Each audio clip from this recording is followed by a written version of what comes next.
104.9 XFM, Ricky Gervais, Steve Merchant, Karl Pilkington's pressing the buttons. Yeah. We're playing some great moments from the last 3 weeks. And some great records, Steve, from the last 2 weeks. That's true enough. Yeah. We're not actually here today. What are you up to today, Rick? It's 8 hours earlier, so this is about 2 o'clock probably. Mm-hmm. So it's about 6 o'clock in the morning. I'm still in bed, mate. I'm asleep in my hotel room. Now, where are you? We're in LA. Los Angeles. Yeah. City of Angels. Rick. Yeah. City of Angels. Yeah, and so that's what we do. We're doing stuff like that. That's why we're not here. We're not here next week either. So next week is the best of this week. All right, so here's the first bit. Class. Rock the Casbah. I love the fact you had at least 3 minutes to get that right. I know. Prepare and get that right. I know, but my mouth was full of Maryland cookies. Yeah. You know, last week, this would blow your mind. He came in, do you know what he'd bought? For himself, about 10 penguins. Who buys penguins still? I know. All wagon wheels. Oh, I've never liked wagon wheels. You've not been a fan? No, but I was sorry about that. It's The Clash and Rock the Casbah. Talking about records, have I told you that time my brother-in-law, he was moving out of his place, I think moving in with my sister, and I was about, like, I don't know, 13, and so he was about, 30, and I moved in, and he brought round all his records when he was storage to leave them at our house, right? And he had all these old sort of records, 50s and 60s records, no other, right? And they put them upstairs, and I was looking through them, and it's just all like Elvis stuff and Beatles stuff. And there was a mate of mine who loved Elvis, okay? And he had loads of chemicals. Yeah, he had loads of chemicals, and I was into chemistry, and he said, "Let's swap me some chemicals for them." So I sort of nicked about 5 Elvis singles, and I got all these chemicals, and then the guilt just hit me. I just thought, well, he's going to notice that. And one night, I just came downstairs and I confessed to my mum. And she went, all right, well, I won't tell him, but you've got to be good. And it's sort of like I was just really, really good for a year. And then I remember when I was about 18, my brother was talking about it. And he said, did you ever play those records I left for you? Brilliant. He told my mum, he said, these are for Ricky. She just didn't tell me. She was sharp, wasn't she? She used opportunism there. Oh, that's genius. And that was it. That's why I was good. But you've never stolen anything since, have you? No, I don't. Except that spate of shoplifting after that to teach your mum a lesson. yeah. Well, I went round and arson. No, I did. I just couldn't believe it. That's it was a great terrible. trip. That's the sort of thing I think we need now, right? We've covered a lot of stuff. What, education? Teaching, yeah. Well, okay, what do you want to know? Don't know. Have you got something? Can you educate us on anything? I've been reading bits. So could we bring back just for one night only, educating Ricky? Oh, I'm excited. Yeah. Do you think it warrants that? I don't know enough about it. You know what I mean? About what? It sounds perfect. Play the jingle. Educating Ricky, he's getting smarter. A couple of things happened in the week that I read about. Okay. Keeping up on what's going on and that. Sure. Yeah. One was about that Galileo fella. Okay. Was it about 1636? Was it? I think it might have been not earlier. bad. Go on. Did some stuff with light and that. Yeah, he did lots of physical experiments, yeah. Is that it then, Carl, is it? He did some stuff with light and that.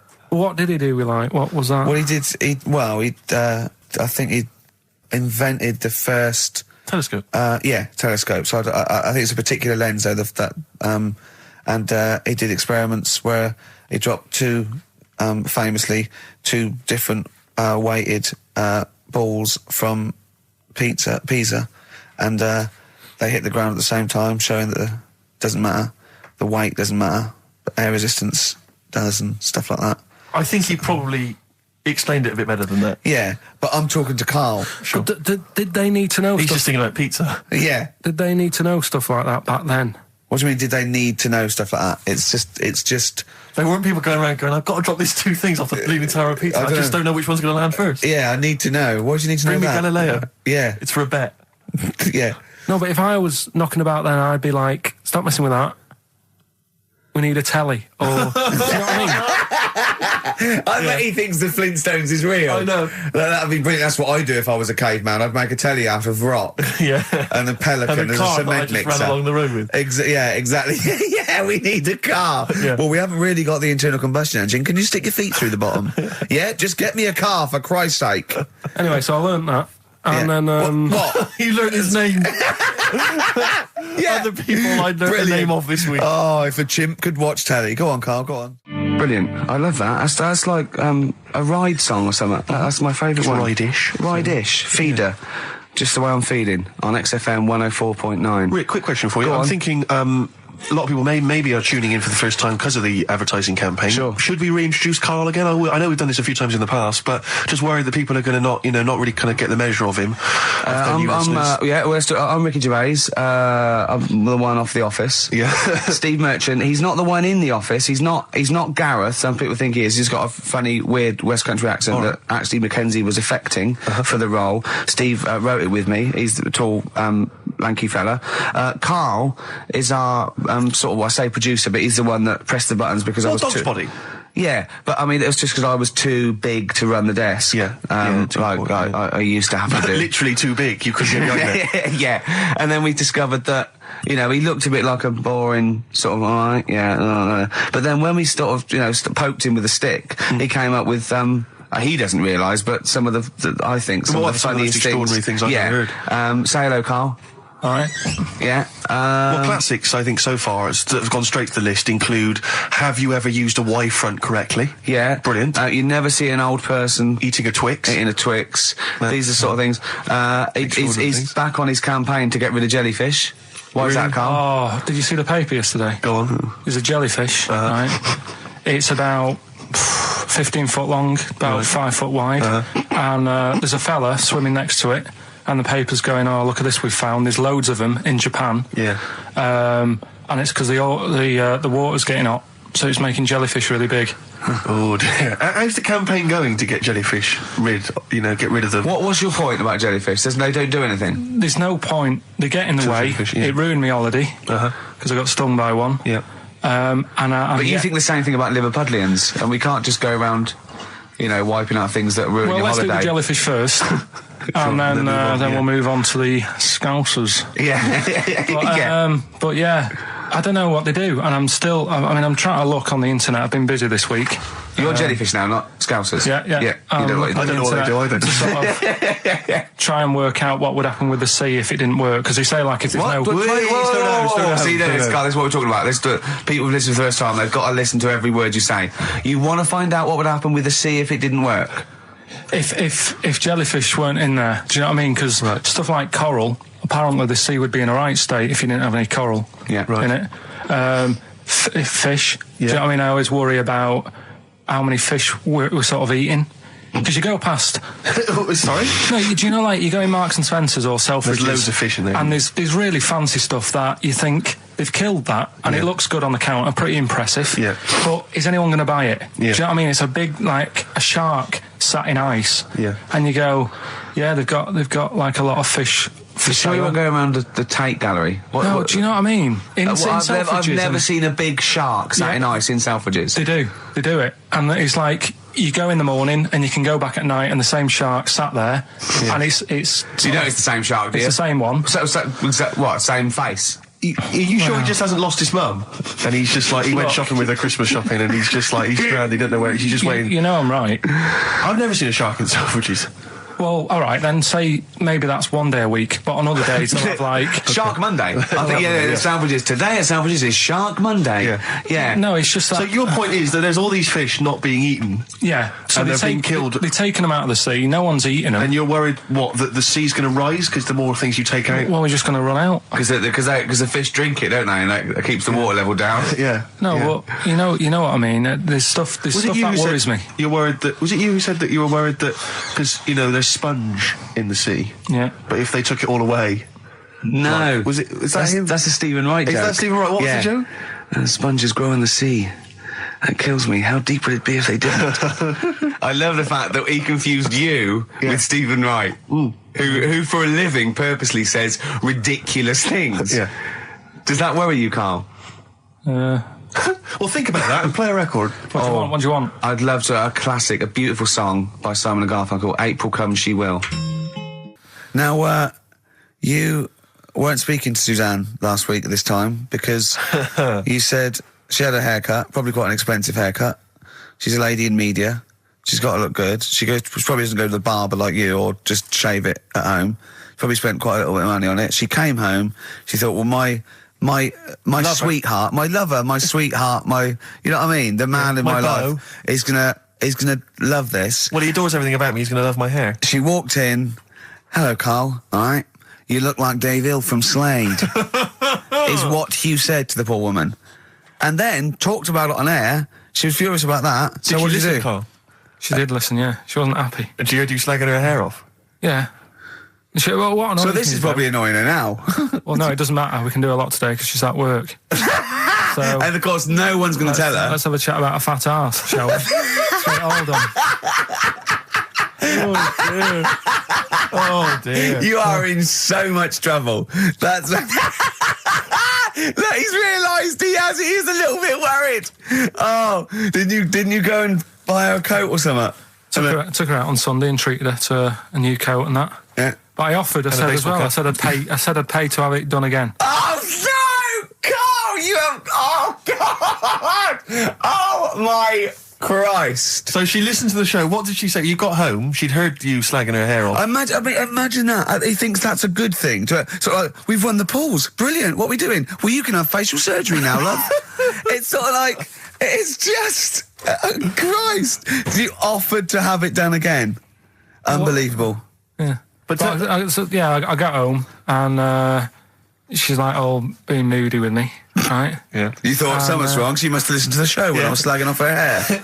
Well, his first thought was she's probably looked at herself in the mirror. She agrees with me. Yeah, that barber's been round again. Yeah. And she just said, "Oh, that wasn't very nice of you, was it?" Oh. So I just said, "Hang on a minute." I said, "That's what we do on the show. When I'm slagging off, Chinese people looking old or whatever, I said, you never interfere."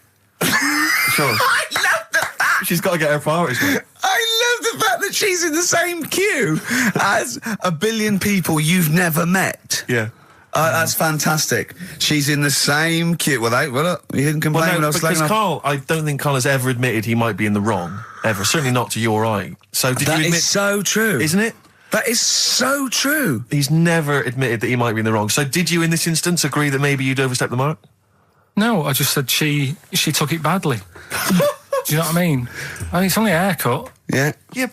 Steve, you haven't seen it, so you can't start interfering on this one. No, okay. No, I haven't seen it, but I very much doubt she looks like Dave Hill from Slade, who, if I'm...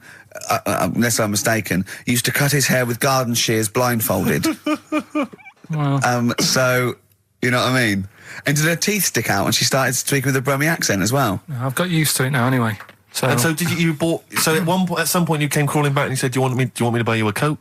I just said, let's leave that. Let's go out and have a good weekend. Sure. But get your hat before we go. And treat her to a new coat and that. It's a nice coat, so people will look at that rather than looking at the head. So what does it do? Flash? It's got obscenities across the back. If anyone who knows Carl's girlfriend is listening, tell her. And maybe you're a work colleague and you're listening to the show. Because I think this is terrible. Get her to phone him now. Get her to phone him now. I mean, forget the phone on the XFM number. What's the fat ass complaint line? Because you are in deep shite. XFM 104.9 of a Saturday. Ricky Gervais with me, Steve Merchant. Hello there. But we're not here. No, we're away. So this is the best of, and I hope you're enjoying it. We certainly are. Made famous, of course, by Jimi Hendrix. Yeah. That's All Along the Watchtower, as originally done by Mr. Bob Dylan. On XFM 104.9. So, Carl, just take us through the moment where you gave this gift. Firstly, you went into Boots, right? You thought, all right, 100 condoms. Brilliant. Okay. Did you wrap it up? I don't know if it was 100, probably 80. Right, okay. Yeah. Right. You don't want to go mad, do you? Wrap them up. I'm just resting easy knowing that he's not trying to breed. Right. No. Yeah. So I got her them. I got her Grease on DVD because she's always watching that. Yeah. Right. Yeah. So just think of when her mum said, what did Carl get you? Some condoms and grease. I was going to say, I'm glad he said on DVD.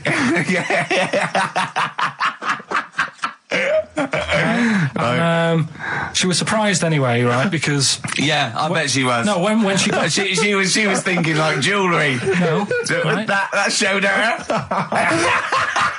That surprised you, hasn't it? All right. So hang on, wait a minute. You thought it was a holiday, didn't you? Yeah. Look at your face. You don't know me at all. So hang on. So did you give these on Christmas Day? Right. What happened is she got in from work that Saturday, right?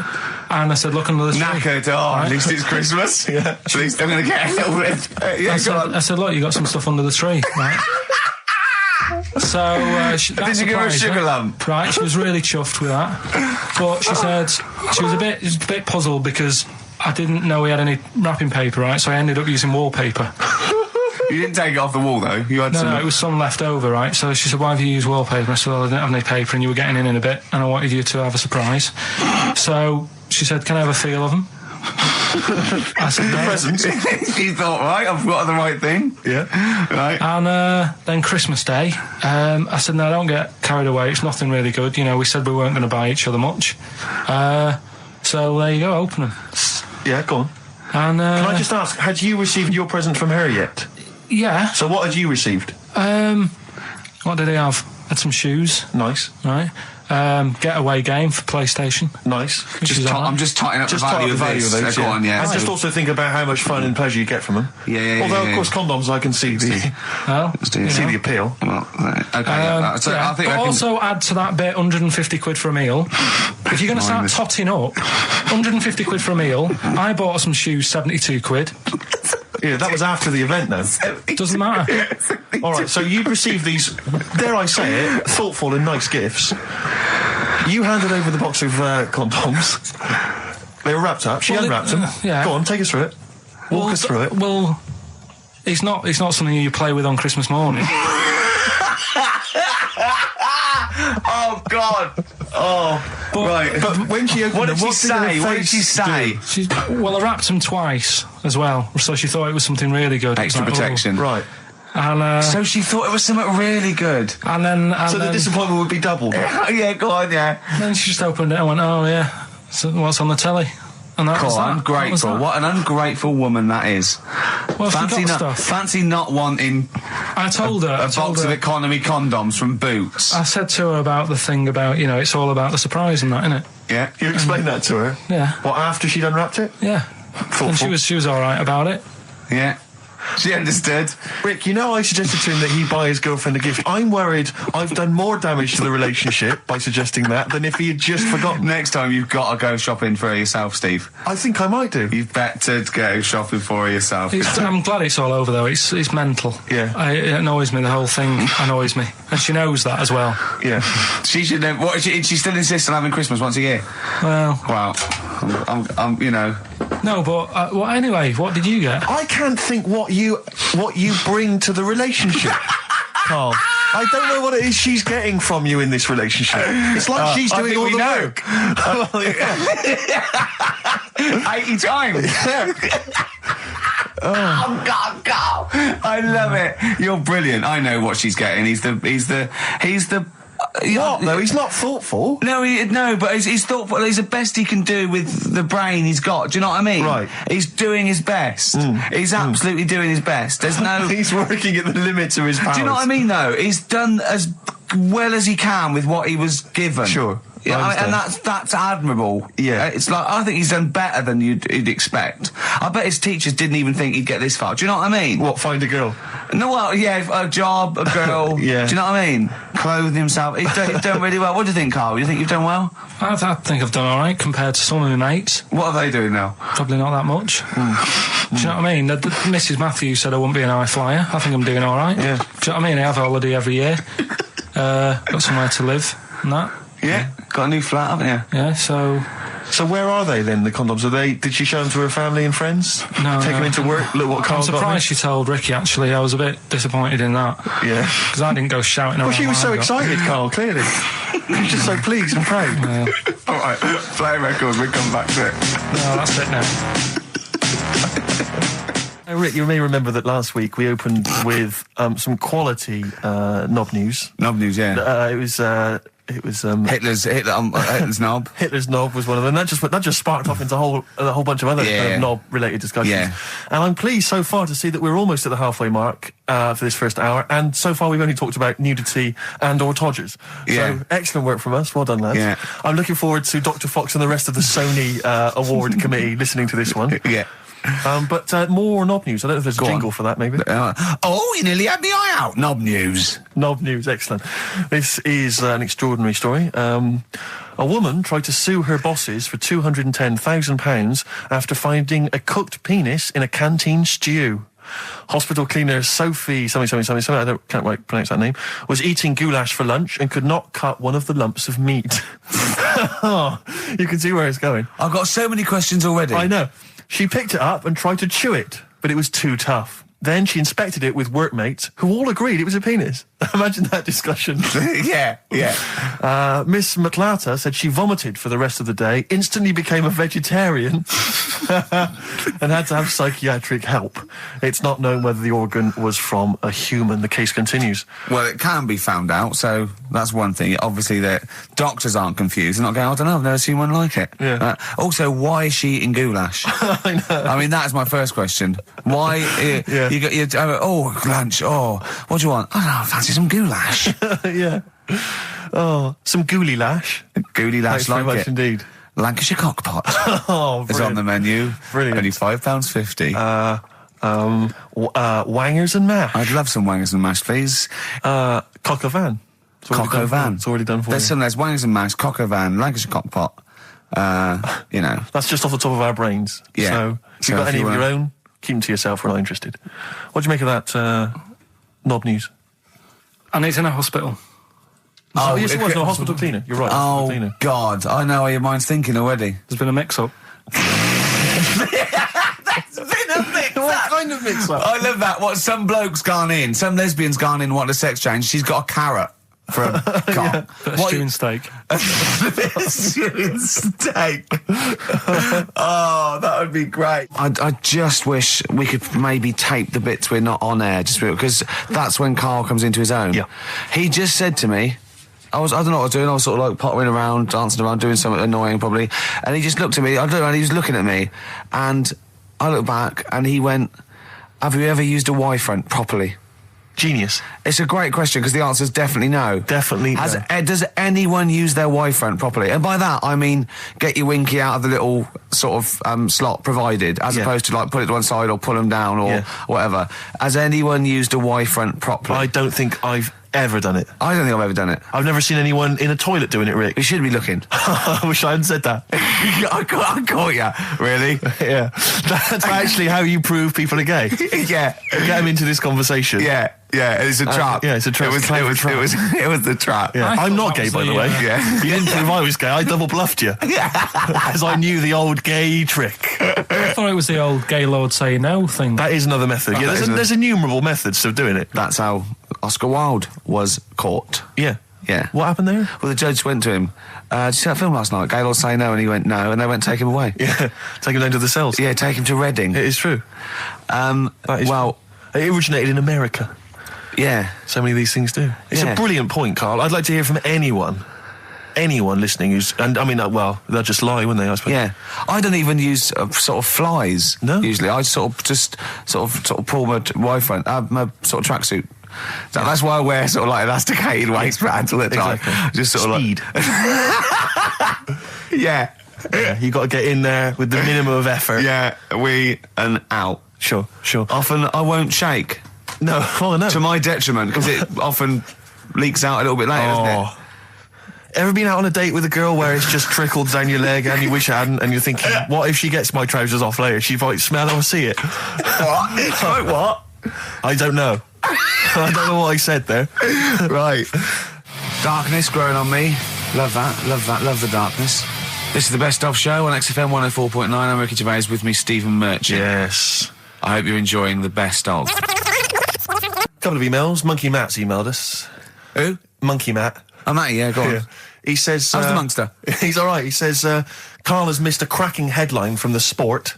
Hide-and-seek champion found dead in cupboard. I hope it's real. I don't know if it is. I doubt it. Just looking through some of the news stories that Karl did make it into Karl's news roundup. Yeah. This one you might be interested in. Headline, woman says partner ran off to become vampire. Yeah. And it says a young mother says her partner has dumped her to become a vampire. Rebecca Roberts from Somerset says Matthew Barrett fell for a blood-worshipping woman in a US cult. The 23-year-old mother says he began shaving all his body hair, dressed in black, and used Rebecca's lipstick to redden his eyes. Rebecca caught him performing weird blood rituals in front of his computer at night, cutting himself to prove commitment. She said, I thought it was just a hobby. Everyone's got a right to one. I was pleased he'd found an interest. Brilliant. This is apparently from The Sun. Apparently he's left. He's gone to America. He's living in this Ohio-based cult. But it's the last bit where she's been asked whether or not, if he came back, would she take him back? Sure. And this is where I wonder if the journalist, you know how journalists are supposed to just report the news, be objective. Yeah. I wonder if maybe the journalist here has maybe had some interference. Made the quote better for them than... Go on. Because it says, I never thought this would take over his life. Now, if he came back, I'd say fangs, but no fangs. Oh, dear! I can't believe. Imagine you're the woman, Rick. Okay. And I've come round. You're the journalist. I'm the journalist, and I've come in and I've said, okay, I read about this. All I have to do is not say that thing. You've come. I understand you're obviously quite upset. Your husband's gone gutted. off. If he came back, would you take him back? Definitely not. Right. Really, what would you say to him then if he came just back? get lost. Right, but I'm really pissed off with you. Would you perhaps say something a bit more pithy? Not in this situation, no. You're upset? He cuts himself, he drinks blood, he's left me. Sod off. I'm not interested, mate. Because I tell you what. Go on. I mean, I like what you said there, but I wonder if we could condense that a bit more. If he came back, would you say... Go away. Would you say something... Would you ever say something like, thanks, but no thanks? No, because it makes it flippant, because I'm really angry. I know you're annoyed. And I'm upset, so I wouldn't say... I certainly wouldn't say thanks. I might say no thanks. But what if you sort of said it like aggressively, like you were giving him the finger? Thanks, but no thanks. Like you didn't really mean sort it. of sarcastically? Sarcastically. Would you possibly say I might say thanks, but no thanks, and that'll be it. And that's and I'd leave it there. I'd never change that. Sure. I'd never change those words. Can I ask you a question? Go on. Do you like puns? Hate them. Right. I don't like Countdown. I don't like QI. I don't like any of those posh Cambridge, Oxford types. I hate puns. If you had to say thanks but no thanks in the form of a pun, what would you maybe say? I wouldn't. I never would. Right. I'd say thanks but no thanks. I would. I mean, I feel embarrassed that I'd even say that because I don't think I would even say thanks but no thanks. Okay. But if I did go that far, I'd leave it there. Sure. So, have you ever noticed, as I have, the similarity between the word thanks and fangs? Not really. It's very similar. Not fangs, really. Fangs, FTH. There's a K. Fangs very much. G. It's A and S. Well, the A, the N, and the S, but that's about it. Would you agree it sounds marginally similar? Yeah. Is it possible you might one day say fangs but no fangs? I wouldn't know. Right. I could put that though, could I? But don't say I said it. Right. I mean, yeah. Fangs, but no fangs. Yeah. This is the thing. Just, if you ever read an article in The Sun, The Mirror, anything, do not believe it. Really seriously question and query it, because... If it ends with fangs, no fangs. If it ends with a pun, almost certainly they never said it. The Cure, Love Song, classic on XFM. So that's the crabs that you can download their memories. But what about other animals that are in the sea, in that same sea, eating the stuff? Have they tested them yet? I don't know. I think they just took it on because their biology, something to do with, I presume they could take up minerals and, I don't know why. I don't know. But anyway, next one, it's just on the horizons, a bodybuilder, married, freaky. married another bodybuilder, right, and they're pregnant. And they had these tests, and the baby was very large, but it was causing it pain, right, in the thing, right? And it's almost bizarre, and after the female woke up pregnant after 7 months, and the baby was walking around. No, it forced its way out of the vagina. Oh, no way. Yeah, it forced its way out. It almost had super strength. And it was pulling her along by the umbilical cord, and they had to, and it was a stone. Extraordinary. That's freaky. I mean, you're talking about freaky stuff. That's made up. What? It wasn't pulling her along. It was she could feed it. Exactly. And it was, do you know what I mean? Like, just went... and just sort of squeezed its way got out because it was ready, because all the hormones. Because it thought it was ready. Oh God! Imagine that. Just waking up and finding that in the bottom of the bed. freak you out, wouldn't it? Because you think it was a nightmare initially. And it had hair and everything, didn't it? Yeah, because all the hormones, there There was something in the week about, you've got test tube babies and that now, haven't you? But they've managed to do it. I only caught half I knew he'd be more impressed by the crabs than that. He doesn't care if it's human. No, I am. I'm telling you though, that there was something. I only caught half the story because I was busy. But there's something about babies being able to be born without having any people involved. Or something. It's like putting them in an oven or something, and it's like a cake. And after a certain amount of time, it's ready. I think you can buy those in Argos for kids at Christmas. It's my first baby kit. Yeah. There's Play-Doh, I think, that they can buy. Yeah. So what do you think of that then? The baby one. Yeah. I prefer the crab one. Yeah. But the baby thing's pretty horrible. Yeah. So it was bigger than like the average. Both made up. We've made those up. Yeah, they're both rubbish. They're both they are both rubbish. Despite the fact they're both rubbish. Yeah. They're interesting. We made those up. Both those stupid stories up. Yeah. Imagine downloading a crab's memories and seeing its mum feeding it as a child. Both utter rubbish. I had trouble.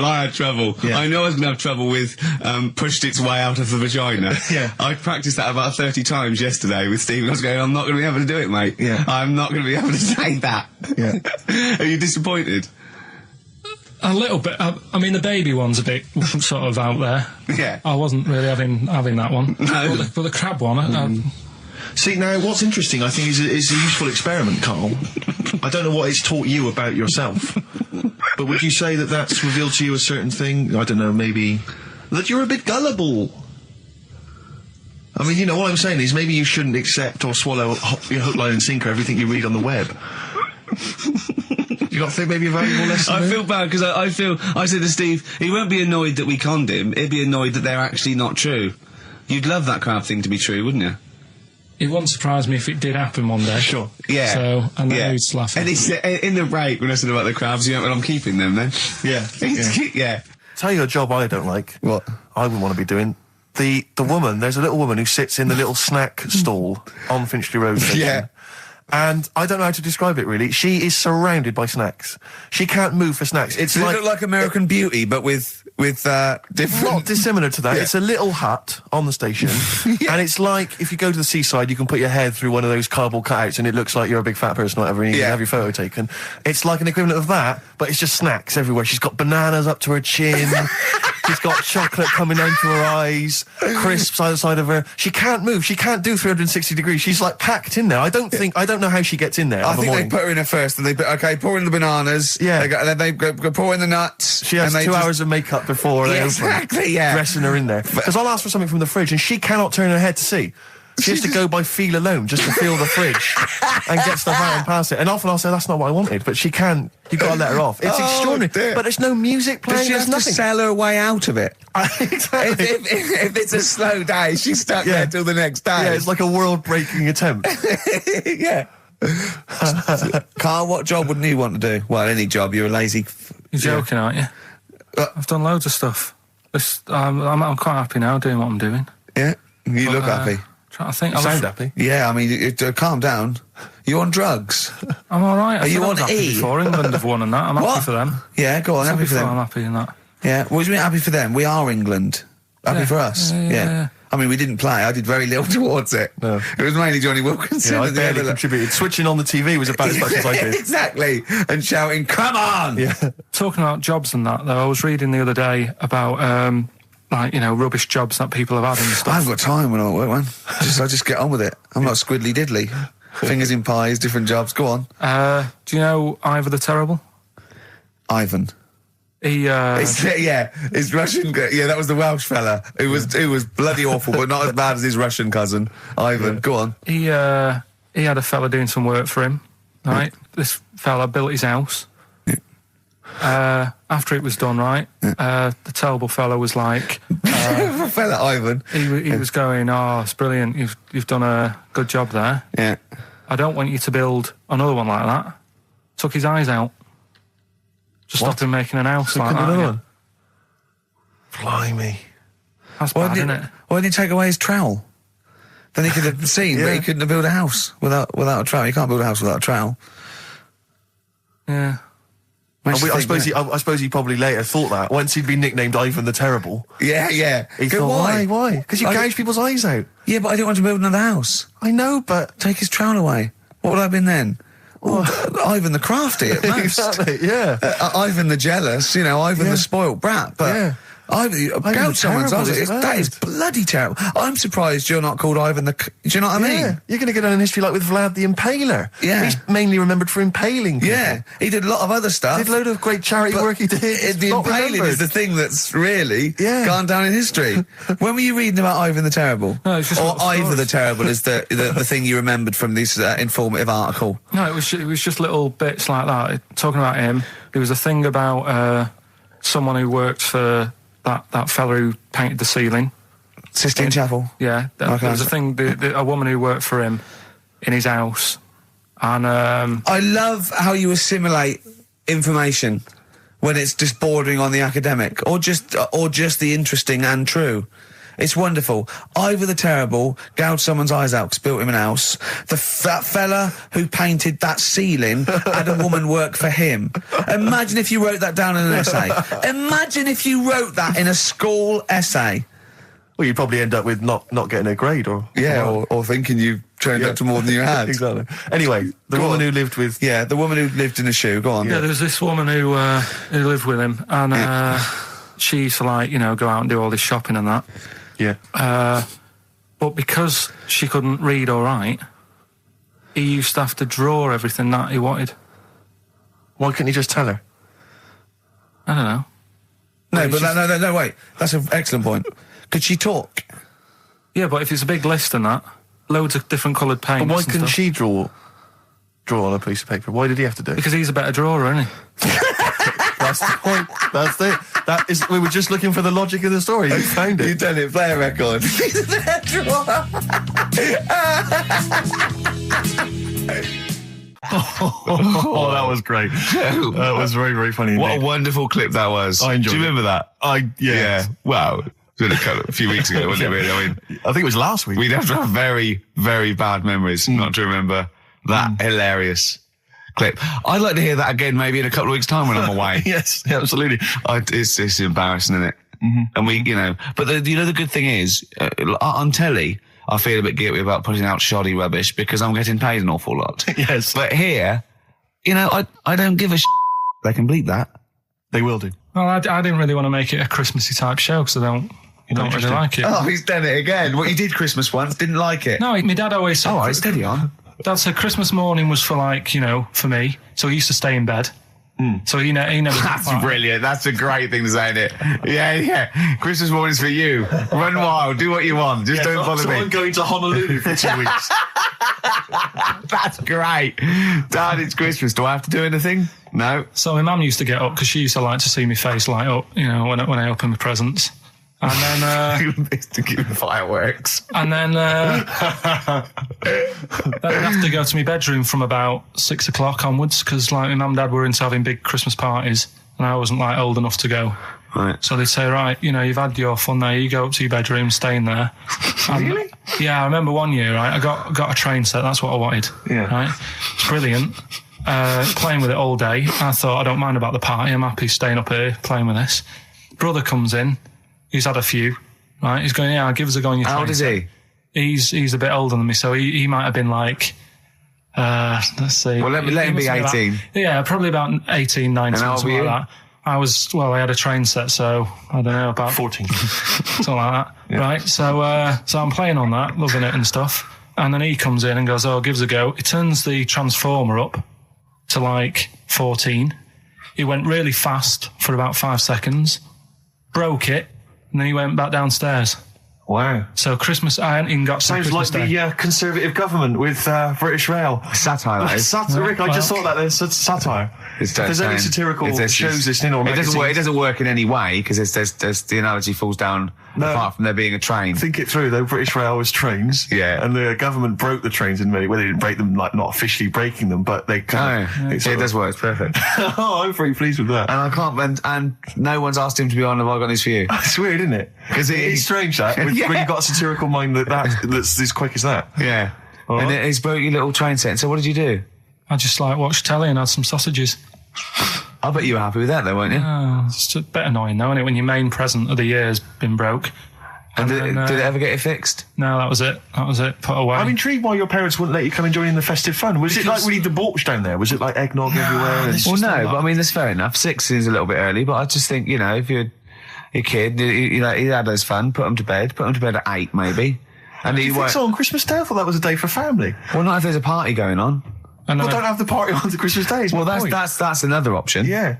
Your parents are weird, aren't they? A strange breed. Well, I think that was the year, right? You're talking about buying presents and stuff. I think I did treat my mum to... I didn't buy my dad anything. I think that was like when I got a bit older, I used to get my dad something because he wasn't that bothered anyway. No. So, got my mum, there was a cheap shop, right? Of course. Thank God for that. Called Snips. Right? So I went in there and I thought, let's see what I can get her. And remember Victoria Plum? I don't think so. Well, it's like a fairy character. Right. And my mum's into gnomes and stuff, right? So I thought, right. She must be pleased with you, then. Victoria Plum. I was thinking, is that one of the neighbours? Is it like a brandy liqueur? Do you remember Victoria Plum? Victoria Plum, yeah. It's like a little fictional sort of character, right? Okay. So I saw it. I thought, yeah, she'll love that, right? So I did my paper round, saved up for 2 weeks, right? Got that sorted. Went to Snips, bought the Victoria Plum. Next day, I'm in town with her, right? So I think, I know what I'll do. I said, come in here a minute, right? So we go in and we're looking around and I tested her, right? I went, look at that there. That's all right, isn't it? And she goes, oh, it's bloody awful. Oh, Carl. Oh, Carl. Oh, God. So then Christmas Day comes. I said, don't bother opening it. She said, no, why? I said, no, why did you still give it to her? So, well, it's too late. I'd already bought it. Oh, Carl. So she opened it and I was like, and she said, oh, that's nice. I said, why are you saying that? I said, the other day, she said, it's bloody awful. She said, oh, no, I thought you were pointing at something else. Oh, no. So that's why I don't get anyone anything anymore. Oh, God. Play a record. Oh, God. Oh. You know, I've never been a religious type. You know, if people want to do it, I let them do it and what have you. Good of you. But out of all of them, I want one that's not going to take over your life. I don't want one where you've got to get up 3 times a day and you've got to go and pray and that you've got to get up early. Forget that. It's getting in the way. But if it's something like... I was walking to work the other day, right, across Oxford Street. There's a little Hare Krishna fella there. And he sort of had... he had a leaflet and stuff. And he said, you know, are you interested? And I said, what do you do? And he said, well, you know, we're against getting stressed out and what have you. And he gave me a plum. They hand out food for some reason. But I sort of asked a few questions. That's just the imagery. These 2 bold people, one of which is wearing an orange smock, holding a plum in the middle. He hands the other one a plum. It's almost like you can imagine some kind of religious painting. Exactly. Yeah. But you know, what is their sort of main thing? Because he didn't really tell me that much. He was a Japanese bloke, so I didn't know what he was saying that much. Why? He wasn't speaking English? Not very well. He wasn't the best sales bloke to send out for them, is what I'm saying. Yeah. But what's that? Are they... You're saying they're nothing like... Well, I believe Hare Krishna is a kind of as an offshoot of a sort of Buddhist faith. It is. I think they are Buddhist, aren't they? Yeah, and obviously their kind of trademark, as it were, is that they have to say, I believe they have to say Hare Krishna, Hare Krishna in a certain rhythm, in a certain order, a certain amount of times per day. That's why you see them walking down the street saying Hare Krishna, Hare Krishna, because it's actually a sort of religious chant which they're obliged to do. So you see, even if you go into the Hare Krishna faith, you may find yourself, you know, in Tesco or whatever, forced to say Hare Krishna, Hare Krishna. Perhaps out loud, not just thinking it. Yeah, no, out loud. You can put it on an iPod and you can put that on an iPod. No, it doesn't count. No, I think you have to actually say it. So I guess that kind of eats into your social life a little bit. And there's the wearing orange as well. Particularly frustrating, I imagine, if you're in a cinema or a library. A little bit awkward there, you know, midway through. Or Star you Wars, live next door to a bloke called Hare Krishna, who constantly thinks you're calling him. Yeah, that probably. Yeah, so that's in this. I mean, I don't think we've quite done the Hare Krishna faith its full service there, but so interesting to you. I mean, you got handed a plum. You've been treated well by them. Yeah, well, but he couldn't tell. I just wanted to know how much time it would take up. What are the benefits? You know, what can you do? What can I think the benefits are they probably don't get stressed out. They've probably got that sort of that zen, that chi-ness about them, where they try and interact and quite meditative. Yeah. Yeah.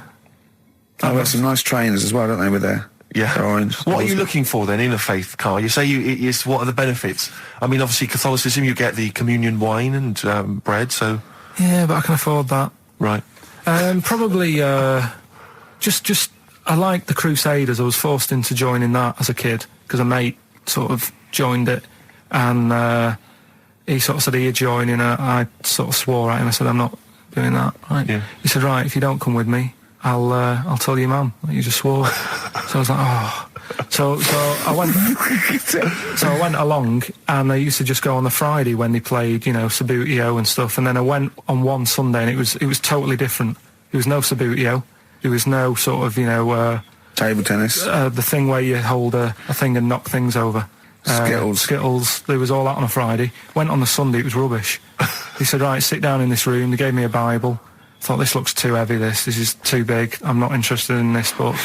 And I never went again. I used to hide on a Sunday when they came round. And that's been the only sort of... why did it suddenly turn out to have to hide on a Sunday when they're coming round? Because they wouldn't leave. Who was it? Were they adults? It was well, he seemed like an adult to me at the time, but he was probably about 27. Well, that is an adult. Yeah, but do you know what I mean? He seemed a lot older when I was a kid. Yeah. And he came knocking and that, and he used to say to me, "Mum, I'll just tell him I'm ill or something." And he used to hang around to see if I'd eventually come out to play and that. And if I did, I think they would have grabbed me and took me there. I love the idea that for you, religion has to bring with it some kind of gift. It's like, join our faith and you get an alarm clock radio. It's like something like I think religion does bring a gift. Usually, it's the gift of the Lord. Well, the gift of everlasting life, isn't it? And that's the problem with it, A lot of people believe in it because they think... But for Karl, his feeling is like, that should be a given. That's safe. I'm definitely going home with eternal life. But what else can I have? Is there an iPod? Do you have to have a religion? Because obviously I don't have a religion. I don't miss it, and I wouldn't want one. I'm an atheist, and that's out of belief. That's out of logic. And we don't get into the politics or the morality of it. Why do you feel you need a religion? Why don't you just get a hobby? Well, I didn't want one. I don't want one. I just was saying that, if I was to get one, which one would I go for? Is what I'm saying. I'd like to see you perhaps as a Jew. I think Judaism would suit you well, I think. What are the hours like for that? Tough. Can be tricky. That's what I mean. I don't want anything that's, And they have a day where they don't eat and stuff. I couldn't be doing that. So then they have days when they eat too much? Yeah, but what happens if I'm not that hungry that day? Like I say, I don't like change. No. I like my Cheerios in the morning. I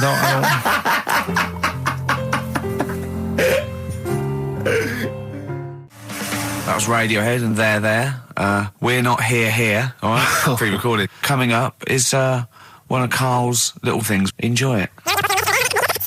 Anyway, Karl, look, you almost let it slip then as you were talking about your filling out that application form. There's some big news that everyone needs to know, which we were stunned by in the week, although the more we sort of talk to you, the more it starts to fall into place. Yeah. But Karl, what's the story? That I haven't got me exam results from my GCSEs. He never turned up to get his exam results. I was working. And so, how many did you take in the end? Because you weren't even sure about that, were you? You think you took maths and English, don't you? Yeah. And you think you've handed in the artwork for art, don't you? Now, art was continual assessment, wasn't it? Coursework. And what was it that you made? I made a man sort of putting his arms into a car. You made a model of a man putting his arms into a car. What was this? So that one's passed. Was that this a homage to break-ins in Manchester? Was this? What was this? Oh, look, he does what he sees. Yeah. So you've got that. That's safe. You've definitely got that one. So you've taken art, you've taken English and maths, you think? So this is what we're going to do, listeners. We're going to try and find out his exam results for him and tell him next week. Live on air. We're going to call his school, we're going to try and track him down, and we are going to have a little envelope, and we are going to give Karl, at the age of 29, his O-level results. GCSEs, yeah. Now, Karl, so you took maths, yeah. You think, you took English, do you remember turning up to do those? Do you remember sitting in the room filling in the forms? Yeah. Okay, and how did you feel you did? I don't think I did well. You don't think you did well? Did you revise? No. Why didn't you revise? Because I don't really believe in it. Okay. Well, it's just like, if you don't know it, then you don't know it. You shouldn't have to start looking at a book. If I went to like the hospital, yeah, and the doctor said, "Oh, you need your appendix out," but hang on a minute, I've just got to read up on it. Yeah, that isn't good enough. Okay, he should know, and that's the way I feel about it. To be fair, though, he did do the revision beforehand. Yeah, they don't usually pass on, maybe when they're in practice. Yeah, information they took in by osmosis. Yeah, yeah, and bloke comes in and goes, "Can I just see what you did with that?" And I goes, "You've passed." Yeah. Phew. That's a good one. Yeah. Good job I watched Casualty. But I was in the cinema, it's not long ago, and I went to see that, I think I was off to see that film, Crouching Tiger, Hidden Dragon, or whatever it's called. Do you know Well, they could be on the phone for that, because there's subtitles. So it's not going to ruin it, is it? Yeah, it wasn't her. I was sat next to another woman. She was crunching, a big fat woman. No, but he's got a good point there. Loads of people could be on the phone in there, and it wouldn't sort of niggle you. Fine. Well, at least we've cleared that. Imagine if that was true. No, because, it's like when you go on the tube and read a paper, there's loads of noise, but you can still concentrate, can't you? He's got you. Do you know That's such a great point, isn't it? Right, yeah, because it's so easy to lose yourself in that magic realism world, with all the sound effects and music and surging, exciting noise, and there's a woman clattering on going, "Yeah, well, I'll probably meet you later, Stan. Should we get some Diamond White in and around by the park?" Yeah. Switch off. I do it. Yeah, but we know what you're like. Yeah, you can switch off, Carl. It's like you can turn your ears off. That's the skill you have. It's not the ears, it's the behind the ears. Yeah. It's the process between the ears and the brain that you can switch off, so he can still hear all these things like a cat. But I was in the one, there was this woman sat next to me, she was a big fat one, she was crunching on some popcorn. Again, that's a crime. Why they're selling popcorn in cinemas? I don't understand why the noisiest... regularly. Why the noisiest food in a cinema? Yeah. I don't understand why that's come about. Yeah. It really makes me angry. Yeah. Exactly right. Smoothies. We want smoothies without straws. Exactly. The trailer for that film AI, Artificial Intelligence, came on. Remember that? And the tagline was, "David is 11 years old. He weighs 60 pounds. He's 4'6" tall. He has brown hair. His love is real, but he is not." Oh, yeah. And she just went, "How old was he again?" To her boyfriend. Right? Just ruined it. War film trailer comes on for some Pearl Harbor or something. She goes, "Yeah, I don't fancy that. Just announcing this, don't fancy that. Too many war films." So then the trailer, then the opening credit comes on for Crouching Tiger. Before that, that thing that comes up that says it's signed by the BBFC and it has the kind of certificate and everything, and that certificate to say what age you have to be. That came up, and it said Crouching Tiger, Hidden Dragon, in brackets subtitles. She went, "It's not subtitled, is it?" I thought this was the most famous foreign film for years. It won Oscars. It was a huge film. Everyone knew it was foreign. She goes, it went, and so the credits begin. It says Crouching Tiger, Hidden Dragon. She went, "Stupid name for a film." What? She paid to see it. She was with her boyfriend. So then it starts, right? And obviously it's in Japanese or Mandarin or something. She's like, and they're all talking in Japanese. Japanese or Mandarin. Whatever it is. So they're speaking in this, Japanese language, Oriental language. And she's going, "Don't they sound stupid? Don't they sound stupid?" She was going, and then the subtitles come up, and it's quite a weird kind of strange language they're talking. And she was going, "Can't make the subtitles out either. It's both gobbledygook." Just wittering on every step of the film. I totally agree with you, but what I like in your telling of it, I know you start getting quite emotional. I'm genuinely livid. But she went Mandarin or Japanese, some Oriental language. And well, I don't know what it was. It's a strange language. It's a strange language. Well, anyway, oh dear. So then I moved. I climbed over several seats, made a big huff of, make a big show of moving. Yeah. Sat next to a guy on the phone, just chatting on the phone. Oh, I'd have gone mental at that. So now I hate that film. I didn't enjoy it. I don't like seeing it. I don't want to even think of it. It's subtitles, isn't it? Well, rubbish. That's why I get videos. Yeah, I should have thought that through, Carl. You're absolutely right. Lamb Chop? Yeah, let's play Lamb Chop. This is brilliant. This is from this CD that came out recently with Uncut magazine. Occasionally they put out some quite interesting free CDs. And this was one that had various covers of Rolling Stones songs. And a lot of them were, quite shoddy, but this was a brilliant, specially done, I think, for the CD. It's Lamb Chop doing a version of quite an obscure Rolling Stones song called Backstreet Girl. It's just beautiful. Let's hear it. Rick, I sometimes get off at the Tube at Tottenham Court Road if I want to look at the record shops before I come into XFM, and I always cut through Chinatown. Oh yeah. And every time I come through Chinatown, the same thought always strikes me. I always feel like I want to just gather all the little locals, all the little Chinese fellas, just gather them round and just go, "Guys, in what way is this a town?"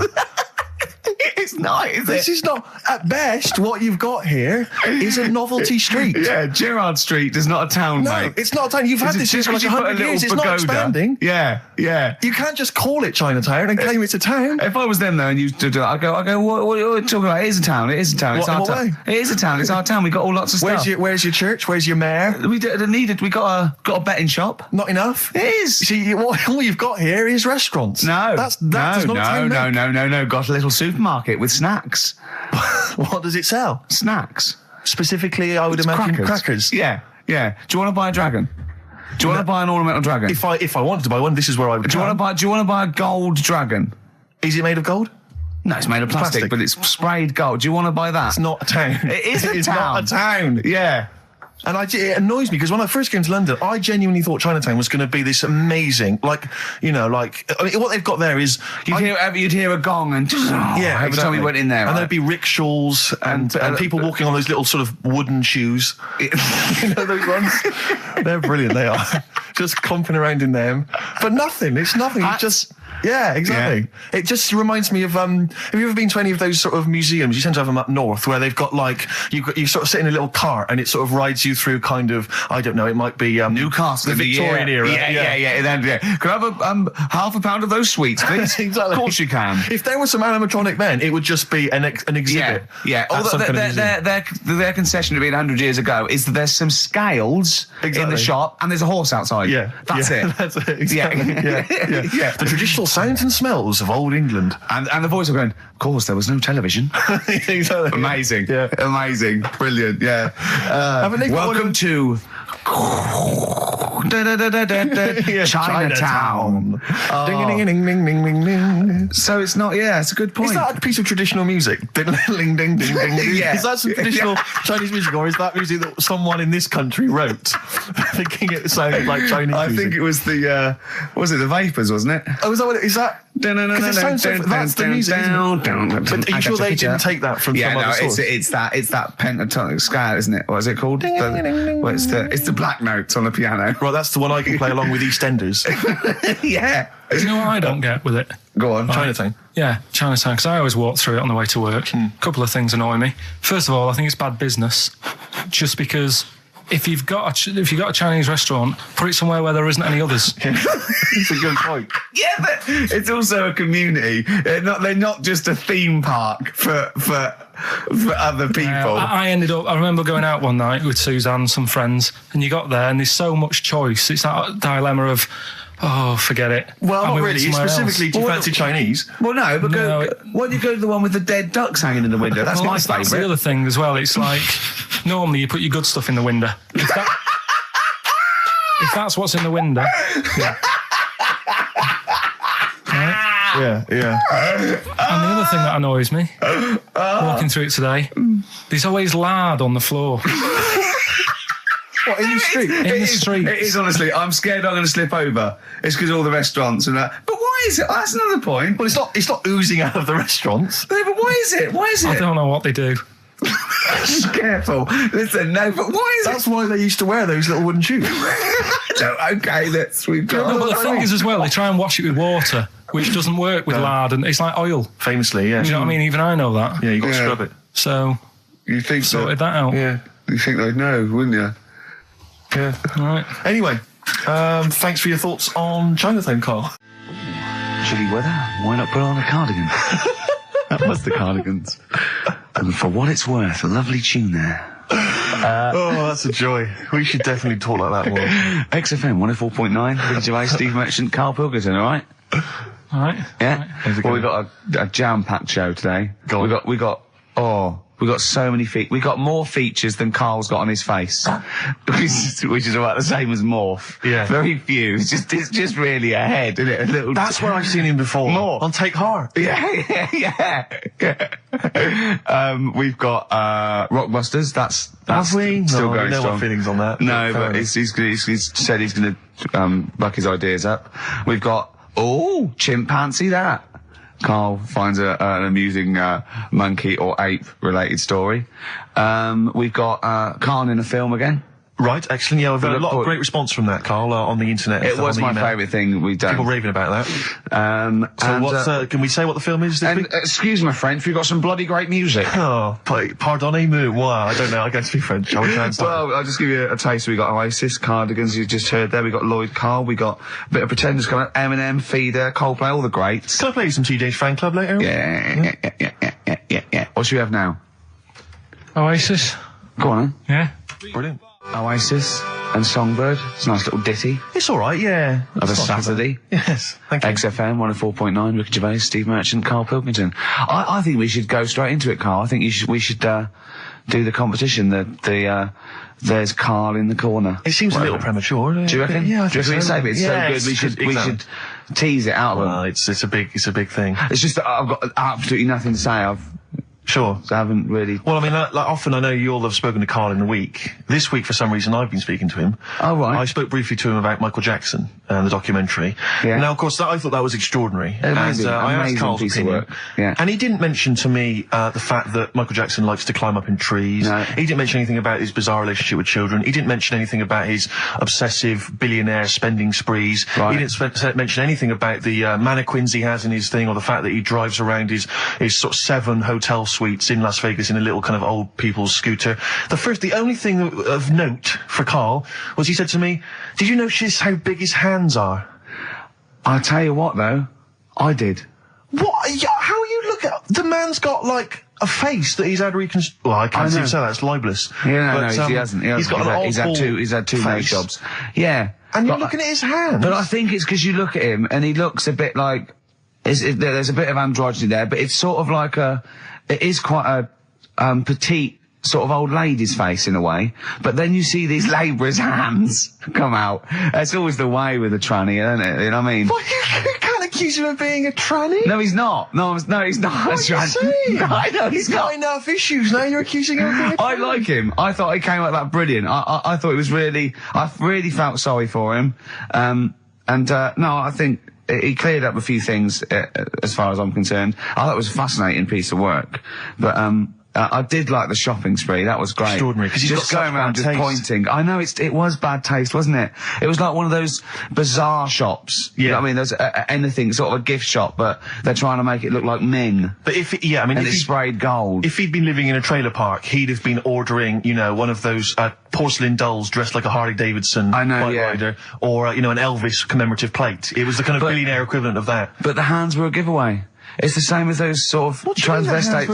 It's like you get what's it about his hands? When you get like a cab driver or something, right? And he decides to turn transvestite about 60, and he goes on Kilroy. So I mean, that way, he got a twin set of pearls and he goes, "I've never felt so comfortable." But his hands are still big. He's got a little wig and he's got the lipstick on and he's with his teenage kids who are going, "Kill me." Do you think he's been having surgery on his hands to make them larger? Bigger, yeah. Was that why he was wearing that glove? Exactly. But I think he wants to be a goalkeeper. Right. And they said, you can't, Michael, you got a big hands. It would help him climb the trees. Yeah. And he can play tennis now without a racket. Yeah. So what did you make of it, Karl? Were you intrigued? The Michael Jackson thing, it was alright. But, that got a load of attention in the press. But the Trisha programme got nothing. Okay.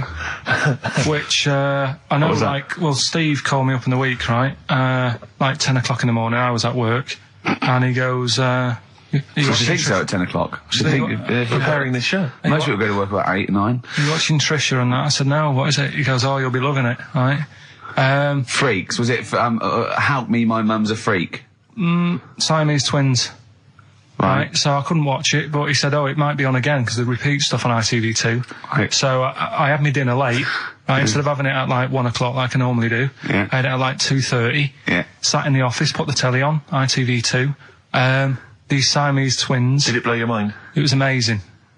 We talk about a lot of things on the show quite a lot. The Airy Kids crop up a lot. I was waiting. It's been 10 minutes and you haven't mentioned the Airy Kid. Right, and last week we were talking about Siamese twins, weren't we? So it was weird that this programme was on, but it was amazing.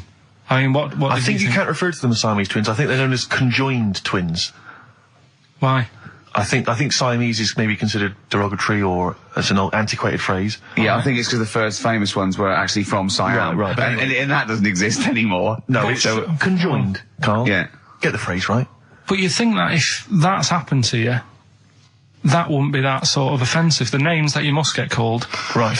You think that's least of your worries? Twins, I'd say, well, that's, yeah. Now, were you stunned by where they were connected? Just live with it, we'd say. Right. Because they were connected, of course, at the forehead. Oh, sort of, which was quite extraordinary. God.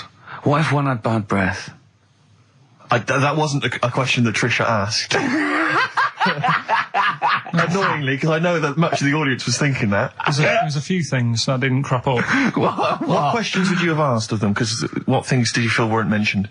I'd love to just watch Karl watching amazing things. Exactly. Do you know what I mean? It's like early learning thing. Mouth slightly open. Yeah, mouth open, like dribble, looking round to see if anyone else has seen it. You know, I hate that. Like when a cat sees a bird land on the balcony. Exactly. It can't believe it's luck. I'd probably say, how do you buy her a birthday present? A surprise gift, yeah. Because everything's ruined. Sure. Right?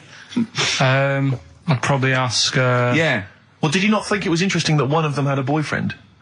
Well, that was a bit weird, wasn't it? Uh-huh.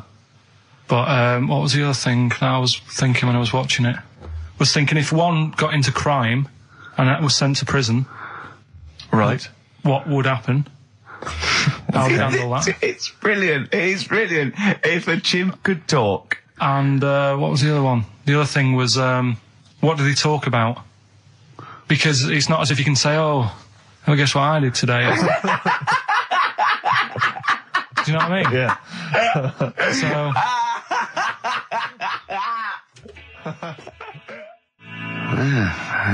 Brass in pocket, and if they're pretending to be good, they're doing a bloody good job of it. I love them. That's Ricky Gervais on XFM 104.9 with me, Steve Merchant and Karl Pilkington. Karl is still buzzing about these conjoined twins. It's just... One of them, of course, had to be... Because one of them was sort of shorter than the other and had to be sort of wheeled around on a kind of trolley thing by the other. This isn't Molly and Dolly, is it? No, they're not called... One's called Reba. I forget what the other one's called. Sheena, maybe, or something like that. Do you remember, Karl? No, I wasn't that impressed with the names. It's just... Yeah. So you immediately put them out of your mind. Those are rubbish names. Forget, Karl, forget them. They're gone. Were they British or American? Yeah, American. Oh, because I've seen two American ones on Jerry Bizarrely, Springer. one of them was apparently a country music star. This is Molly and Dolly. Well, they're not called The Molly one that and joined Dolly. at the Oi. The one that joined. But they're not. I think you've made up the Molly and Dolly. No, it was on Jerry Springer. There's a little one that sits on a seat, and the other one carries it round, her around. They're not called Molly and Dolly. There was something like that. They're called. Well, we know that one of them's called Reba, and I forget. And one was a country and western singer or something. Yeah, and but she was saying, "Yeah, I've just made a movie. It's coming out shortly in theatres." Is your sister in it? Yeah, and the other one said, "Oh, I'm not involved."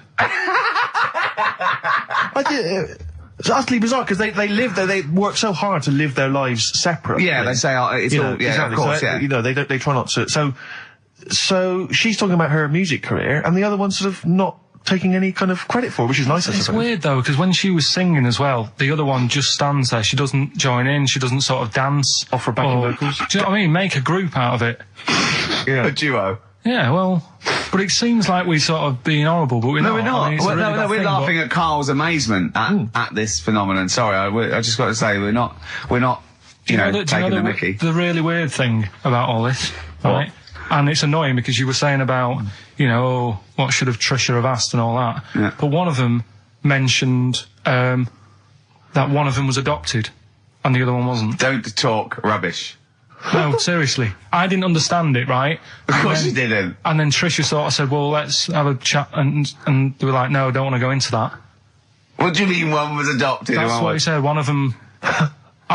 don't quiz me on it, but that's what was said. Hello there, Hello there, I'm a multi-millionaire, and yeah. I've just seen your orphanage. Oh, I'd yeah, love lovely, to adopt one of your children. You'd like to adopt one? I'd love to adopt a children, because I've got loads from around the world, so I'd love to adopt one. I'd give you $10,000 towards your orphanage. We're speeded through then, yeah. Okay. We've actually got two left. I only need one. I'm only interested in one.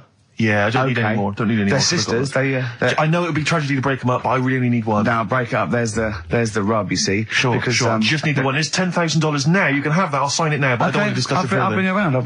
Brilliant. Okay. Ding dong. Hi. Yeah. Brilliant. You brought my kid round. Yeah. There she is. There. That's a joy. Yeah. Okay. Just standing next to a bush. Yeah. Do you want to? Can you bring her out? No. Me? It's there's nothing behind the bush. So you just want.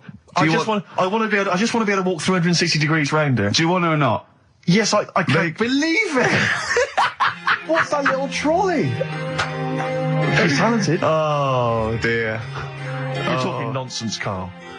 Well, whatever. Feeder. That's it, just the way I'm feeling. XFM, 104.9, Ricky Gervais, Steve Merchant, Karl Pilkington. It's time for the newest quiz in town. This is where Karl inserts himself into a seminal film. Last week, he was the little kid in Sixth Sense. You remember, to great acclaim. The critics loved it. They said a triumph. This week, he's fiddled with The Graduate. This is the scene where, of course, he goes upstairs to the hotel room, and it's on the cards. She's a dead cert, Mrs. Robinson. Well, here we go then. So, are you ready for it? I've brought some condoms from home that Suzanne got for Christmas. Benjamin. What? Will you bring me a hanger? A what? A hanger.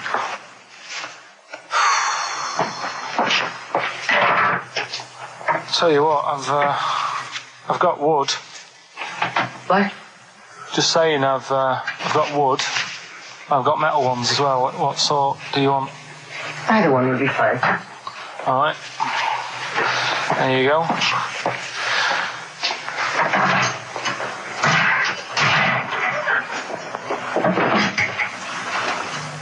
Are you afraid of me? No. No, I've seen weirder things than you. Have I ever told you about the two lads I went to school with who had big heads? Webbed fingers as well. But not related, and weren't mates, but both had the same thing, which is a bit weird. Yeah, I'd never found out what was wrong with them. Can I ask you a personal question? As long as it's not about my head being round, because Ricky's always gone on about that. He's saying I've got a round head. Well, you can admit that, can't you? No, it's. I'd say it's a normal sort of shape. It's just round. It is, isn't it? Yeah, but what do you mean? So is yours. Heads should be It's round. nothing to be ashamed I'm of. not ashamed. It's just a normal shape. Mm-hmm. And you can talk. Look at your saggy arse. Anyway, get your knickers off. Hello, darkness, my old friend. Oh, that was a joy. Oh, dear. Oh. It was an absolute treat. Now, I should say that obviously the prize is a copy of The Graduate. Now, bear in mind that XFM is giving away these prizes. Yeah. Carl is so cheap that he wouldn't even buy it on DVD. He's bought it for $6.99 on VHS. It'll be panned and scanned. It won't be widescreen. There's none of the extra features that you get on the DVD. Oh, look at Carl's face. He's gutted. Carl, did you pocket the rest of the cash? No. I have to use my own money to buy these. Right? What, you're using your own money to give this stuff away? Yeah.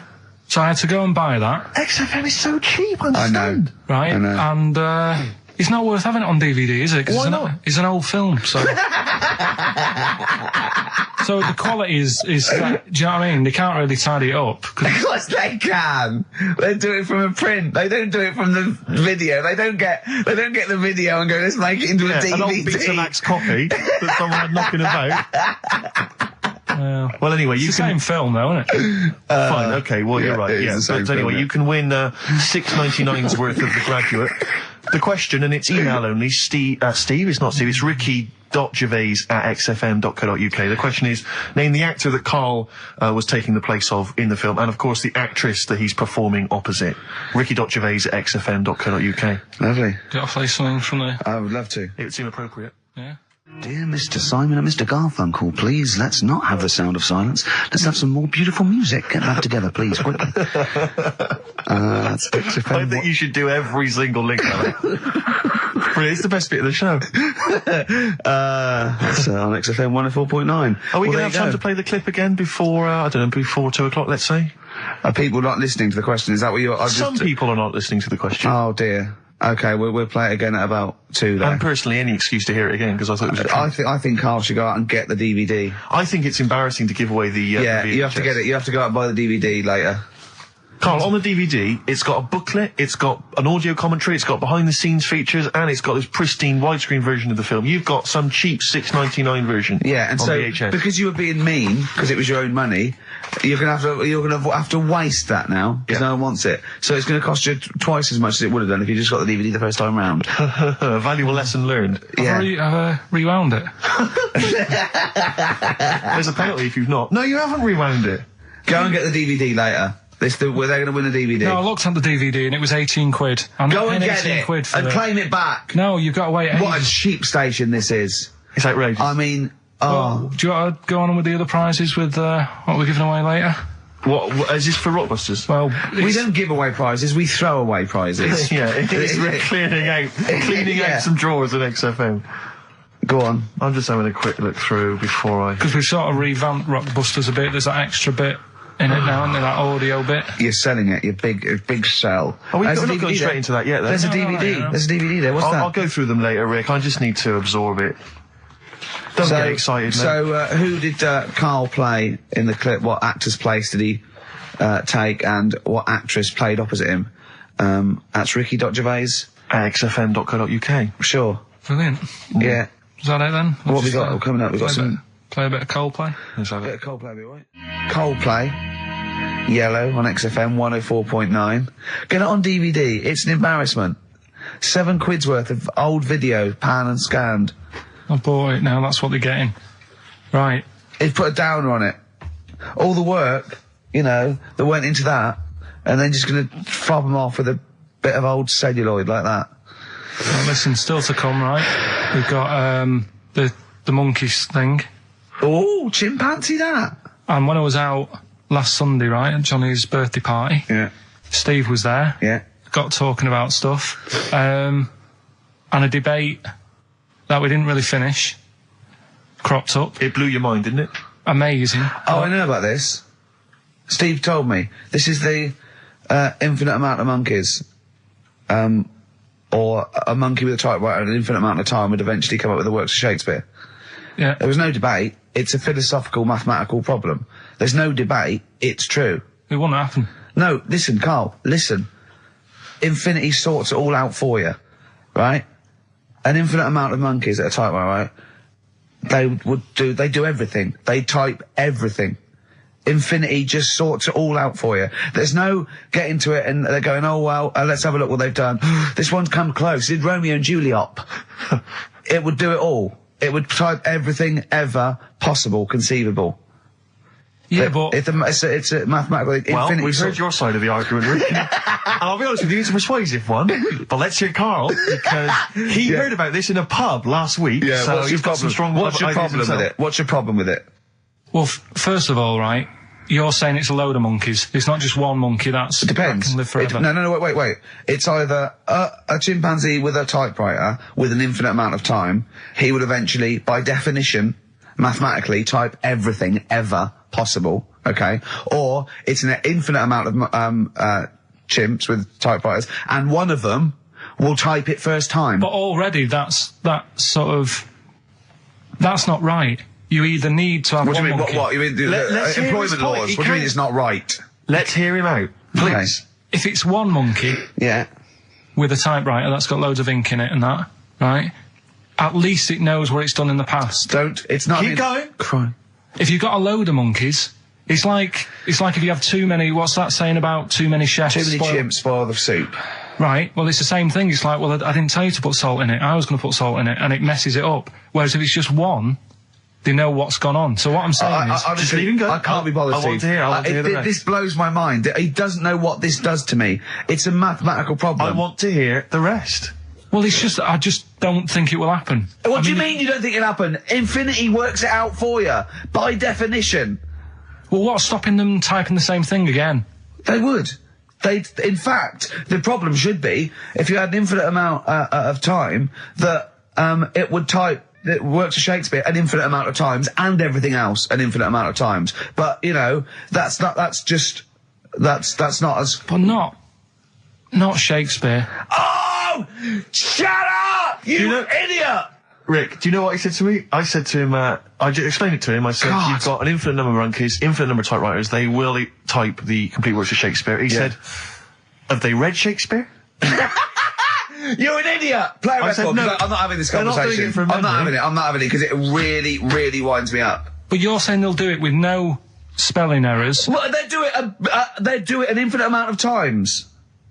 And they do it wrong an infinite amount of times. And they spell the last full stop wrong an infinite amount of times. And they get one thing wrong in Hamlet wrong an infinite amount of times. They do everything an infinite amount of times. But are they going off a story that they've... Play a record, Carl, because I'm going to knock you out. I'm just saying... Shut up! Do they know the story? Oh, They're monkeys! Oh, Christ. No, right, okay. Lloyd Cole, she's a girl and I'm a man. Good that, innit? On XFM, 104.9, Ricky Gervais, Steve Merchant, Karl Pilkington. As ever, Rick, there's always someone who steps in to defend Carl. Okay, what is the defence? What is the defence? Here's an email from Scott Coomer. He says, Carl is actually right. I've got an A-level in statistics and probability. It doesn't matter how long they have and how many monkeys you have. You cannot guarantee they would type the complete works of Shakespeare. Infinity makes it probable they would get it right, but not definite. Yeah. Well, yeah. Yeah. That's what I was saying. No, you weren't saying, Carl. You don't understand it. Infinity sort of sorts it out. That if they do anything, they nearly do everything, won't they? No, I mean, they'll give it a good shot. No, that's not the point. But the I'd point be is surprised if they did one page right. Right, listen. It's not to do with consciousness. It's not to do with them aiming. They are just bashing away at the keyboard. It's like they're used to show that there isn't consciousness. They chose the chimpanzee because it can type, presumably, hit the keyboard. It's because they hadn't come across you at the time. Yeah. It's to take out thought out of it. It's to take out reason and trying, right? It's just random. They're saying that if you typed enough things, if the computer was left typing everything, if you left it for an infinite amount of time, and they chose Shakespeare because there is meaning behind it, and it's difficult to get it exactly right, to show you that Infinity would come up with it's not just Shakespeare, it's every novel. It's everything. Fairly eloquent there from Gervais. A quick riposte, please, from Karl Pilkington. No, I'm just saying, what I don't understand, if it hasn't read it, then how does it know where it's going? Listen, right, listen, right, can I just explain to people, right? Some people have said, why are you cruel to Carl? He drives me mental with things like that. What do you mean, well? Can I just, let me just take a breather for How do I do your editing? He keeps coming in the week. You know that I work here properly, in the week, don't I? Yeah, I've got a proper job, Yeah. Should be 9 to 5, but I normally get in at about 8 o'clock and work. A lot of people getting 8 o'clock. Working hard, trying to do my job. 3 times this week, I've been rushing around. I walked past my little studio. He's sat in there, all right? Now, because I've got this sort of job, I can get away with it. I said to him, if I was a doctor, would he keep coming to me practice? If you were a doctor, there'd be severe problems with the NHS. Well, imagine that. The standards would have lowered so much if you can arrive at the hospital you're a doctor. We'll pop in, I'll go to lunch, don't we? We have a little lunch break, don't we?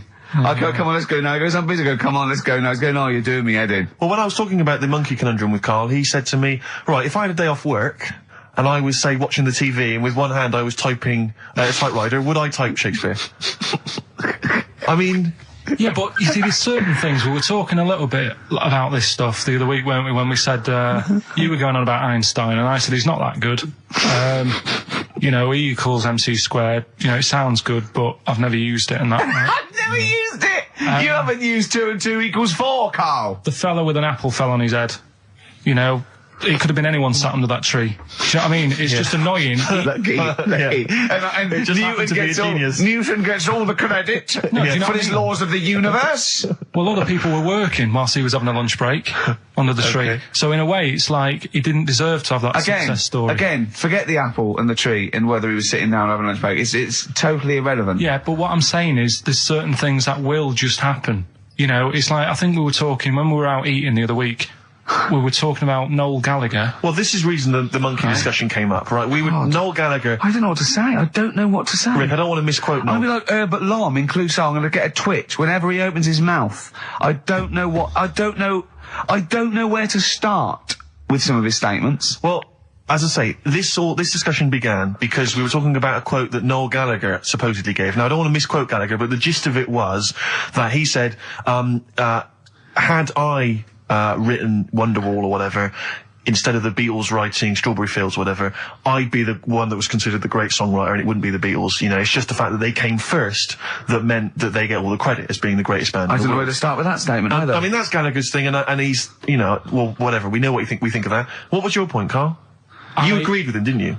Yeah, I reckon, right? Do you know we've talked about putting a baby in a room before and it'll know what colour it is and stuff? If you've got a room that's painted red, right? But forget that, because that's going to confuse Hear him out. Listen to me. Say if they did some new TV show, right? Like, what's that film with Jim Carrey in where The Truman Show. The Truman Show, right? So they make up a little room and some woman has some kids and you say, right, let's put the kids in this room, and they don't know what's going on outside. They don't know anything about, like, EastEnders and that. It's like their little world, right?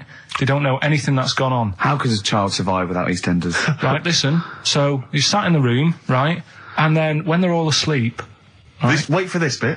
Someone Have you heard this Yeah, bit? wait for this bit. They're all in a room. Yeah. They're asleep. Yeah. Someone pops in, puts a guitar next to the bed. Right? Nips off out again. They wake up in the morning... And one of them goes, what's this? They don't even know it's a guitar because they've never seen one, right? They're talking English, though. Yeah. We just left guitar out of the vocabulary. Right, so... There's plenty more to come. So, one of them will pick it up, and they'll go, I don't know what it is, and they'll start strumming, they'll go, that sounds good, doesn't it? Give them a few weeks, they could come up with Hey Jude. Whereas, type in Shakespeare, a monkey that can't even spell... I see that. Listen, I'll call you can't answer it, can't answer I might come with you, Rick, if that's all right. We've got to sort out that Christmas special as well. Yeah, no, sure. All right, I'll see you later. I'm shooting off then as well. Cheers, Carl. Flaming Lips. Yoshimi battles the Pink Robots on XFM 104.9. Before the ad break, Steve Miller Band, Fly Like an Eagle. Great track. Lovely to hear that. Brilliant track. We're not scared of playing that sort of stuff, are we? Indeed. We've got some great... I think we're underestimated here.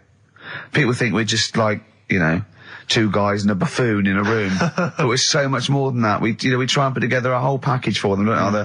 For their Saturday afternoon listening pleasure. If there was an infinite number of us three in an infinite number of studios, broadcasting for an infinite number of shows, would we ever do anything half decent? Yeah, we eventually... Would we ultimately come up with something quite good? What was that email that you were laughing at? I can't, it's too rude. What does it say? It's too nasty. Oh, God, give me the gist of it. The gist of it was that it would mean that if there was that infinite number of monkeys, eventually, besides the fact that they would type the complete works of Shakespeare, they would also type the sentence, Karl Pilkington is a genius. But the email also said it would also type, Ricky Gervais is I can't say the word, but... I know. Yeah. But a number of times they type it and write, Karl Pilkington is a genius and Ricky Gervais is a cund. Exactly. Yeah, that would be there a lot. Yeah. Before we carry on with anything, I should just tell you, we're on the subject of emails. There's one emailer we're always looking forward to hearing from. Richie Anderson! Dicky Docky Doo! Richard Anderson, thanks for emailing. He's my biggest fan. He's now. one of the biggest fans. He absolutely loves me. But not afraid to offer some constructive criticism. Go on, that's the great thing about Dickie. And from Anders this week, he says, Ricky, I'm lazy, I talk nonsense, I'm badly organised, and I believe in ghosts. Can I have a job working on your show?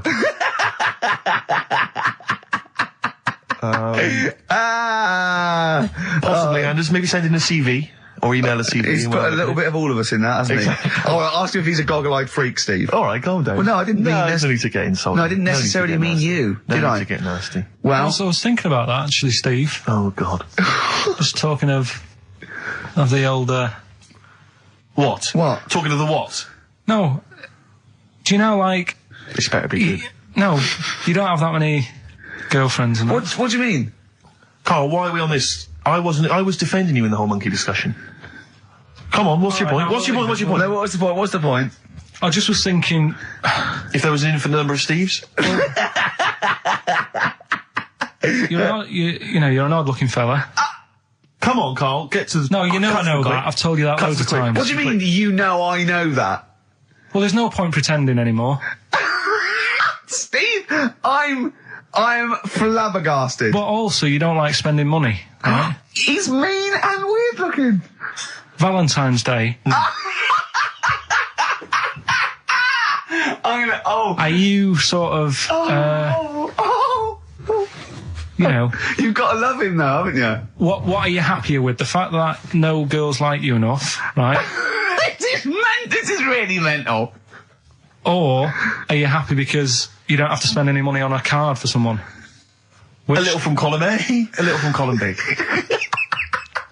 Wait, let's have more monkey news. What have we got? No, we've got so much to get into this show. Insults. We don't need stupidity. the insults. I think we've got enough. We don't need the insults. Yeah, there's no more insults. What angers me with Carl is you know he's been planning that. No, I haven't. I was thinking about it on the way in because Valentine's Day is coming up and I'm not a big fan of it.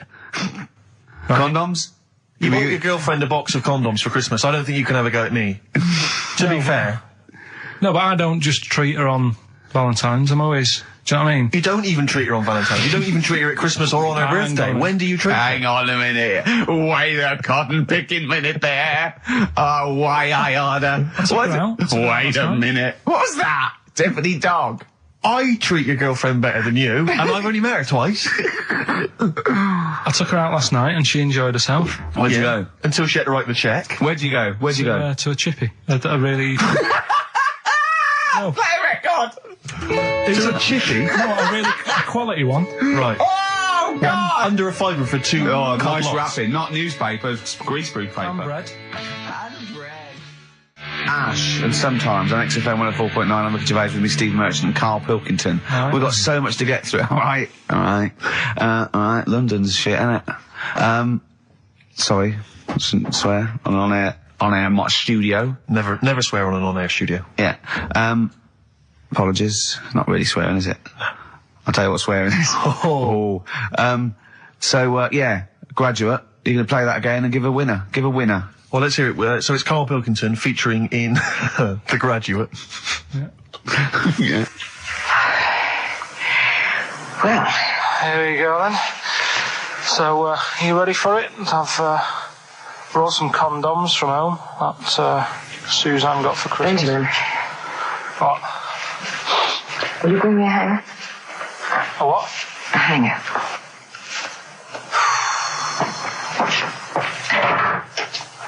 Tell you what, I've got wood. What? Just saying, I've got wood. I've got metal ones as well. What sort do you want? Either one would be fine. All right. There you go.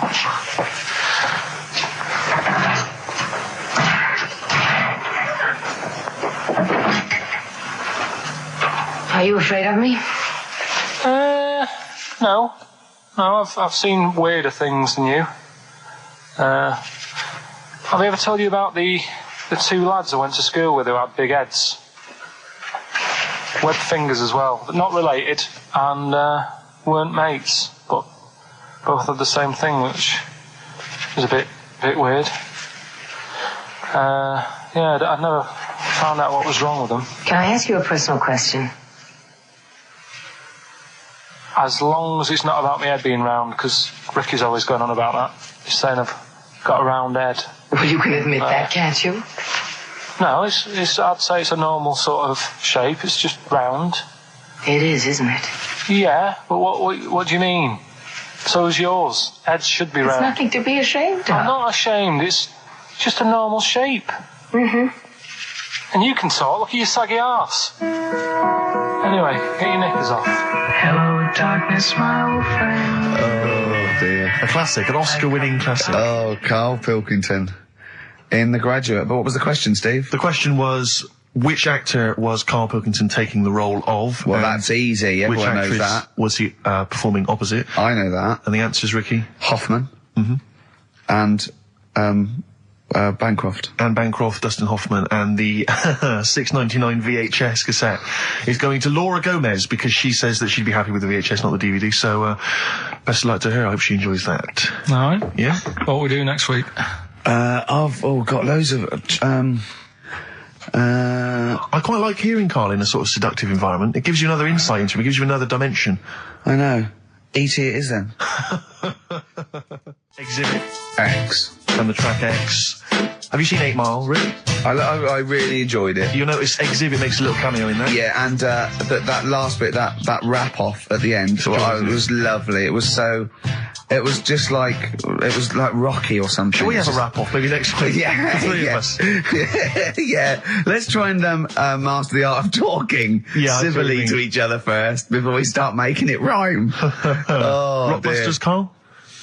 Yeah. I'm not a champion of Rockbusters, as you know, but I think it's overstayed its welcome. But I think Carl's just giving the fans what they want here. Okay. It's a popular thing, isn't it?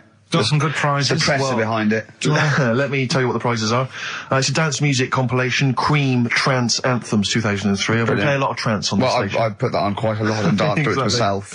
There's the original motion picture soundtrack to the forthcoming film adaptation. When you've seen the film, I'm sure that will mean more to you. You like that, don't you? It's a good movie, yeah. Nicolas Cage playing himself and a twin brother. And it's written by it's directed by Spike Jonze. Joined at the, what?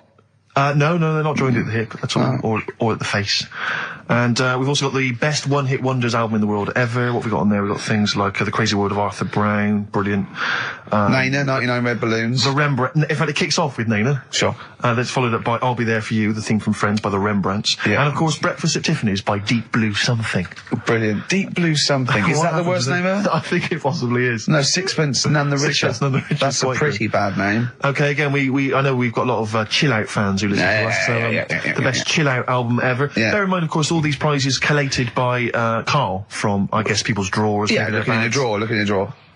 Oh, dearie me. What is it? The only thing probably worth having is it's topical, if nothing else, Carl. A 7-inch by the White Stripes, Merry Christmas from the White Stripes. That was their exclusive Christmas single. So if that's early, isn't it?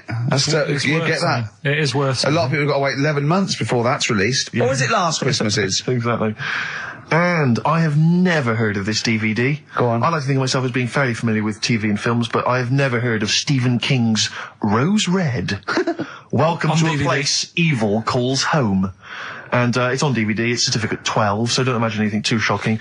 And it looks appalling. Is Rose Red Mansion truly haunted? To find out, Professor Okay, we've got the gist of it. They're not very good prizes. They're cobbled together, but if you've got nothing better to do, call in if you know the answers to these clues. It's Rockbusters. Let's not let them call in, Rick. Please don't let these people call in. No, they're not calling in. It's email only. Carl, don't interrupt me. I'm just... ricky.gervais@xfm.co.uk. Email only. I can't stress that enough. We just don't want to speak to you people. Right, go on. Right, so I give some initials out and a cryptic clue, and it makes up the answer on that. Well, sometimes it does, yeah. There's two of them, there's a new aspect, which I'll explain about in a minute. God. The first one is, cryptic clue is, well, if he would have been wearing an helmet, it would have been alright. And the initial there is B, right? So, well, if he would have been wearing an helmet, he would have been alright. B, right? Band or an artist. Second one, why are them Jamaican fellas swinging fish around their head? Okay. Alright, initials. Just fills me with... DS. DS. Why are them Jamaican men swinging fish around their head? Alright? And the final bit to Rockbusters. It's a new bit. Last week I played you this.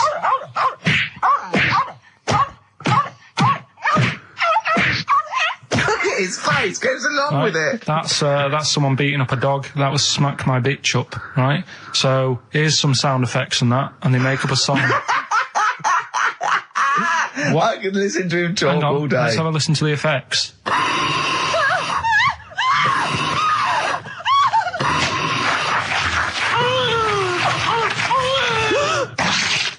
That's terrifying. Right, I told you not to play that one. It's rubbish. No one will get that. Well, we'll see. I heard that. I can't always say it's rubbish. No one will get it. No, it's not the one you think it is. Ah, right. So, email in, ricky.gervais@xfm.co.uk and you can win that stuff. I'm a little bit confused. I'm here.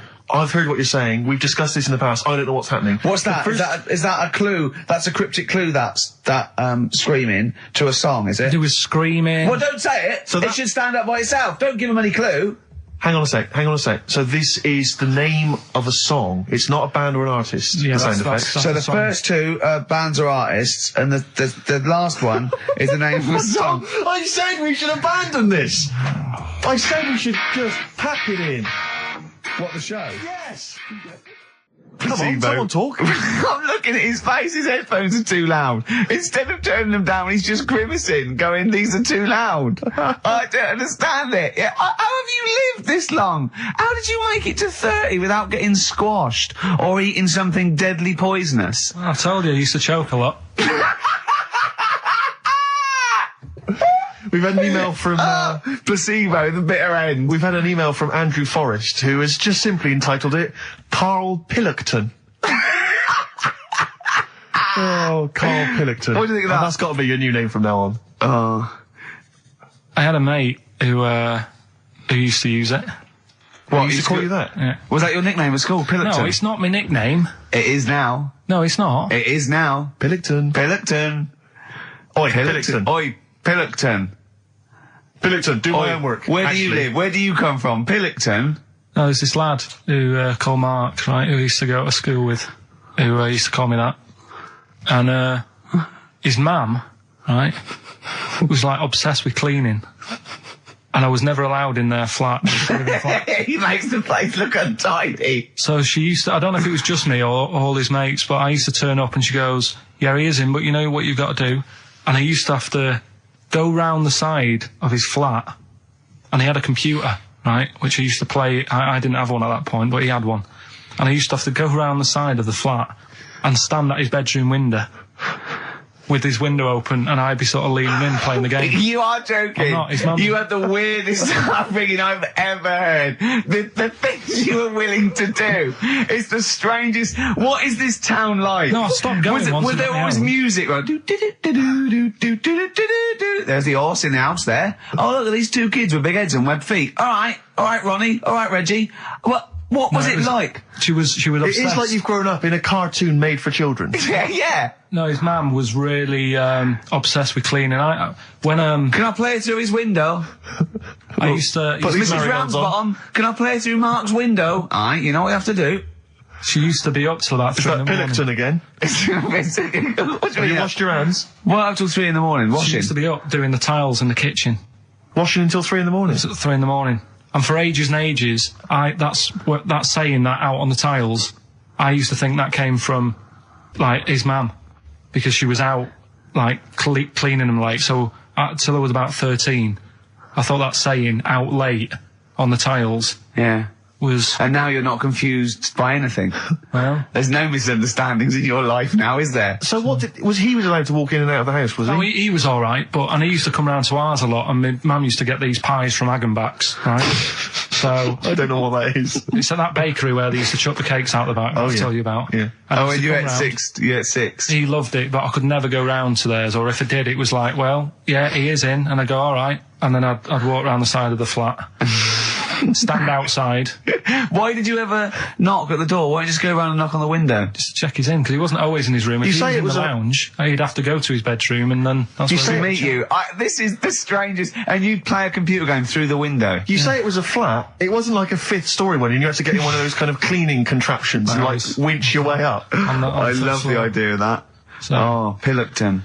So, right, we're done. What have you got me any chimpanzee that? We've got monkey news still to cram in the next. Like, let's do monkey news now. I need some monkey news. No, I think we've done enough here, right? What do you mean? I think we've done enough here. We'll play a little song, eh? What? Play the verb. All right. XFM. Go on, he's getting all stressed because I screamed. Sparky's Dream, Teenage Fan Club. I'll tell you, I'm sick of the screaming, Rick. I'm sick of that. I mean, no wonder Carl hates you, and that is the word I don't use often, but he does, and I've spoken to him in the past, and he loathes you. Monkey news. Give us one of the screams so the audience at home gets a taste of it. I'm taking my headphones off. No, I'm not going to scream. Go on, let's see what... Right, that wasn't what you were doing. Was it worse than that? Yes! Right, come on, monkey news. It's not called monkey news. Chimpanzee, we're not going to pack all the monkey stuff in. We've got quarter of an hour. What other show can say that? Yeah. We're not going to pack in all the monkey news. We've got 15 minutes where we can't get all the monkey information in. Right, come on. Well, you're going to love this one. Go on. Let's have the jingle. Oh, chimpanzee that! Right, I don't know how recent this was. Oh, God. 17th century? But it happened in Hackney, right? If you're outside London, that's in a place in London. And it's this monkey that's going about Hackney, nicking DVDs. Even Even the monkey didn't go for videos. Even the monkey knew. Well, there's no point getting on VHS. But Brad, you're on VHS. You're having it. Throw it back. Right, and there's a girl called Lisa who works in our office here, right? And I mentioned it to her because she lives in Hackney. I said, you familiar with this? And she said, oh, I remember something about it, which annoyed me. The fact that a monkey's running riot, but she didn't know the full story, and she lives there. What do you mean a monkey? Do you mean a chimpanzee or a monkey? I don't know. Is he a zoo in Hackney? Is he a zoo there? I don't know what so it was, but it was like. Is there a zoo in Hackney? I don't know. That's what I was asking. So right, get on with the story. So anyway, yeah, it's been robbing stuff, and the other bit that really puzzled me, right, is the fact that. And you're not easily puzzled by monkey news. They took fingerprints. What do you think about that? Well, they took fingerprints presumably because they didn't know it was a monkey to start with. No, they did. They saw it, nicking stuff, and they said, get fingerprints. So that means there's more than just one doing it. I'm gonna have a heart attack. He had to fax them to Interpol. Yeah. We know that is. Yeah. It's Brian the monkey. Yeah. So sorry, I don't understand. He was stealing DVDs, specifically DVDs. DVDs, I think it said watches and stuff. What, breaking into homes? Yeah, in Hackney. Maybe. Are you sure it wasn't a kid with a mask on? No, seriously. How was he breaking into homes? Be good up the drain pipe. They're good, aren't they? They're good, aren't they? But how would they do that? So is that the news? Well, that's how much do you want? Is that monkey news? For this week? Well, I don't know that it's true. Again, I've got the things. There was other stuff. There was another story that I found about a monkey, but I would like to know from someone in Hackney do you know what I mean? And I missed that one on Crime Watch, which would have been good. Right? But there was another story about one that kept getting on buses, not paying its fare. And just sat in a corner reading the paper. Reading the paper, Carl. You're an idiot. Well, that wasn't in London. You're an idiot. That was in America. It wouldn't read the paper. Why would it read the paper? Because its way of sort of going, oh, well, if I'm reading something, maybe the inspector... the inspector won't notice my hairy hands. Oh, Carl, you're such a fool! Well, Pilkington. Karl we've just had a news flash that an infinite number of monkeys in Hackney and an infinite number of typewriters. Yeah. We don't know what for. At this stage, we've got no more information. And they've taken back an infinite amount of graduate on video. This is rubbish. See the grass, seen the light. I just think of people sort of a Saturday going, you coming shopping? I go, I can't, I'm listening to XFM, there might be some monkey news. And they waited 2 hours for that. What sort of a show has a feature called Monkey News? Well, I have to say, the monkey story has been corroborated. Which one? Well, this one, it says, police in Britain this week are on the lookout for a very different kind of burglar. A chimpanzee who has been sighted breaking into a house in Hackney, stealing a mobile phone and leaving. The chimp is also the prime suspect in a break and entry in a nearby house where part of a radio was taken. One policeman stated that it might have been trained to steal, but a monkey's not going to think, that's a mobile phone, I'll just have that. Look at Carl's face. Yeah. Fact. That's fact. So, Rockbusters then. Yeah. Get these out of the way, we're running out of time now. I have to say now that we've had no answers that have attempted even to guess all three. Right, you see, that's because you're an idiot. Right, okay, right, do the questions and the answers, and if I think that it's either too hard or ungettable because it's stupid, we're binning it. Alright. I thought we'd already binned it, I'm annoyed that... Right, come on, do it quickly. The first one was, well, if he would have been wearing an helmet, he would have been alright. Right, what's the answer? That was B. What's the answer? Busted. Right, that works, Busted, alright. That's fair enough. Did anyone get that? I assume some people got... No. People have given up, Rick. People aren't even bothering to contribute. Right, what's the next one? They've just ignored it like it never happened. Busted. Second Busted. one. Busted. Why them Jamaican men swinging fish around their head? Go on. That was DS. Yeah. 70s band, Detroit Spinners.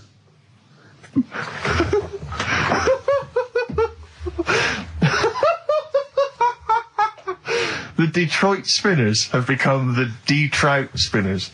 Yeah. Okay. Brilliant. And then the final bit, I play you some effects. Let's hear like this. this. Let's hear this. It's terrifying, Carl. It's finished now.